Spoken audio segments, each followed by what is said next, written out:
Sir एक हम walk करते हैं तो ऐसे में वॉकिंग में हमारा पोस्चर कैसा होना चाहिए, क्योंकि ये भी एक प्रॉब्लम होती है कि हमें पता ही नहीं है। जो हम नॉर्मल वॉक कर रहे हैं, मैं इसकी बात नहीं कर रही कि हम स्पेशली वॉकिंग के लिए जा रहे हैं, बट हम नॉर्मल भी वॉक कर रहे हैं तो लोगों को पता ही नहीं है कि उनके शोल्डर्स कैसे होने चाहिए। कुछ लोग झुक के चलते हैं, कुछ लोग बहुत ज़्यादा अपनी चेस्ट को अप करके चलते हैं। तो ऐसे में एक राइट पोस्चर क्या है? वॉकिंग का जो गोल्डन रूल कहा जाता है वो ये कि एक तो कुछ चीज़ें परफेक्ट होनी चाहिए, जैसे आपके जूते अच्छे होने चाहिए, आपकी ड्रेस कंफर्टेबल होनी चाहिए, और कहीं से भी वो आपकी बॉडी में ब्रीदिंग में ऑब्स्ट्रक्शन ना कर रही हो। तो कुछ चीज़ें जो आपको मतलब ड्रेस या बाकी चीज़ों का ध्यान रखना है वो तो सिंपल ये है कि आपके जूते, ड्रेस और आउटडोर सराउंडिंग आपकी परफेक्ट हो। अब आता है कहाँ वॉक करने जाना चाहिए। नॉर्मली अगर आप किसी पार्क में वॉक करने जा पाते हैं तो सबसे ही अच्छा है, ओपन स्पेस में। और उसमें भी जिन लोगों को नी अर्थराइटिस, एंकल पेन या बैक पेन रहता है, उनको हम कहते हैं ग्रास कोर्ट पे अगर वो वॉकिंग करें तो बेटर है, rather than the cemented path. Cemented path पे वॉकिंग करना, फास्ट वॉकिंग करना या जॉगिंग करना, उससे भी घुटने जल्दी ख़राब होते हैं। तो अगर जिनकी उम्र ज़्यादा है, नी पेन ऑलरेडी रहता है, वो घास वाली जगह पे या खुले मैदानों में चलें तो बेटर है। अब रही बात चलने के पोस्चर की, तो पोस्चर में ज़्यादातर लोग क्या करते हैं, अगर वो सोच रहे हैं कि हमारे पास 20 ही मिनट है, हम फटाफट फास्ट वॉक कर लेते हैं, दैट इज़ रॉन्ग। हमेशा आपको स्ट्रेचिंग से या स्लो वॉक से शुरू करना चाहिए फॉर 10 मिनट्स। उसके बाद आपको धीरे धीरे अपना वर्कआउट, वॉक की स्पीड बढ़ानी चाहिए, जिसको अगर हम कहें कि लाइट जॉगिंग भी अगर करनी है या ब्रिस्क वॉक करनी है, that should be for 20 minutes. उसके बाद फिर बॉडी को 5 मिनट से या 7 मिनट का कूल डाउन पीरियड देना चाहिए। उसके बाद में जिस भी तरह की ब्रीदिंग एक्सरसाइज आप करते हो वो करनी चाहिए। पोस्चर में whenever you are walking, if you are trying to walk very fast, काफ़ी लोग होते हैं वो थोड़ा झुक के चलने लगते हैं, वो आपको अवॉइड करना चाहिए। झुक के जब आप फास्ट चलते हैं तो उससे लोअर बैक पे काफ़ी प्रेशर आता है, उस चीज़ को आपको अवॉइड करना चाहिए। और जो हाथ का स्विंग है वो आपको आपका मैक्सिमम रखना चाहिए।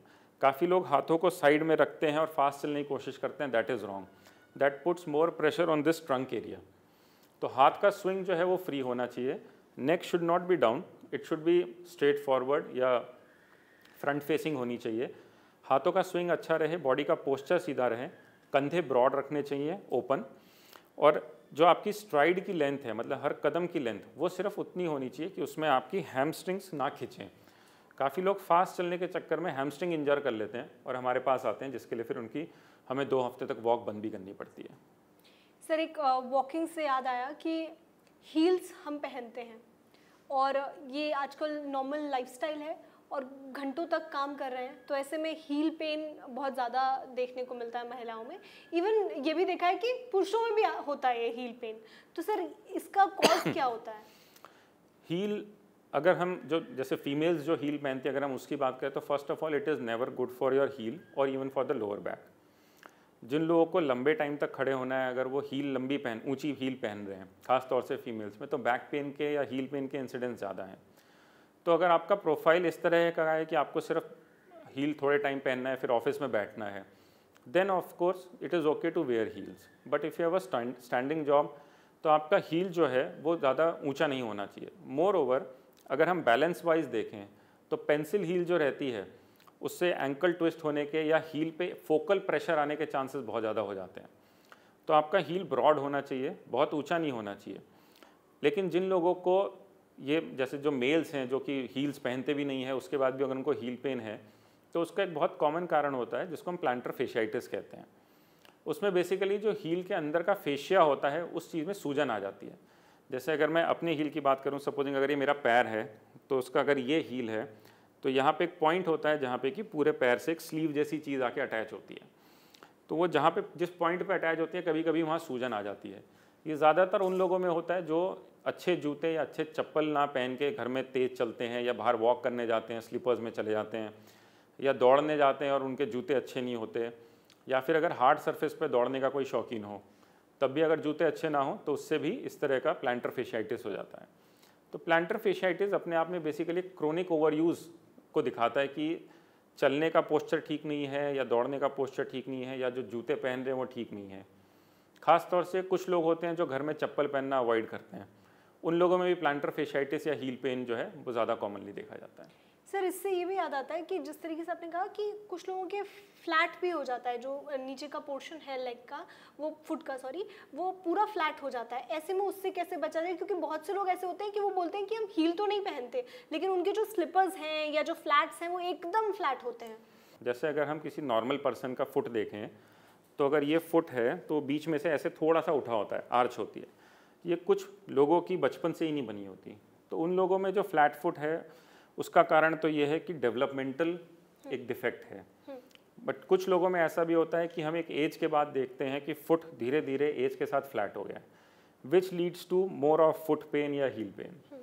जो मोस्ट कॉमन कारण है इसका वो ये है कि अगर किसी का वेट बहुत ज़्यादा है, जो एज रिलेटेड फ्लैट फुट होता है वो नॉर्मली 45 की एज के बाद देखा जाता है, और उन लोगों में खास तौर से जिनका वेट ज़्यादा होता है। तो अगर हम जैसे कि कोई पेशेंट आया जिसकी एज 50 है, कोई फीमेल है जो कि वेट बहुत ज़्यादा है, एक्सरसाइज नहीं करती फुट की या वॉक करने नहीं जाते हैं, उन लोगों में अगर फ्लैट फुट हो गया तो हम यही कहते हैं आप अपना वेट कम करें।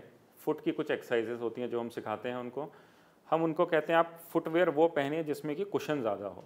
तो अगर कुशन ज़्यादा रहता है उससे फुट पे प्रेशर पॉइंट्स पे प्रेशर कम आता है और उन लोगों का भी पेन चला जाता है। ऐसा नहीं कि उनके फुट की शेप सबकी सुधर जाती हो, लेकिन उनका पेन चला जाता है। And that is what we aim for after the age of 50, क्योंकि हमें सर्जरी तो कोई 50 की एज में करनी नहीं है। We just want the patient to be comfortable. तो ये 3 चीज़ें करके पेशेंट का फुट पेन ठीक हो जाता है। सर इसी में आता है कि किस तरीके से जैसे लोग हैं नॉर्मल चप्पल पहन के या स्लीपर्स पहन के वॉक करने चले जाते हैं, तो ऐसे में क्या अगर हम नॉर्मल वॉक के लिए भी निकले हैं जो कि स्लो है, तेज़ नहीं है, तो क्या तब भी जूते पहनने चाहिए? बिल्कुल पहनने चाहिए। खास तौर से अगर आपका वेट ज़्यादा है, एज 50 के करीब है और आप जहाँ चलने जा रहे हैं वो रोड है, अगर कोई हार्ड सरफेस पे आप बिना अच्छे फुटवेयर के जाते हैं, that increases the chances of heel pain, ankle pain and knee pain. तो इसलिए जब भी वॉक के लिए जा रहे हैं जूते हमेशा अच्छे होने चाहिए। तो यानी जूते का एक बहुत ही मेजर रोल है कि आप किस तरीके से चलते हैं, मतलब आपके फुट पे बहुत बड़ा असर वो करता बिल्कुल, है। बिल्कुल।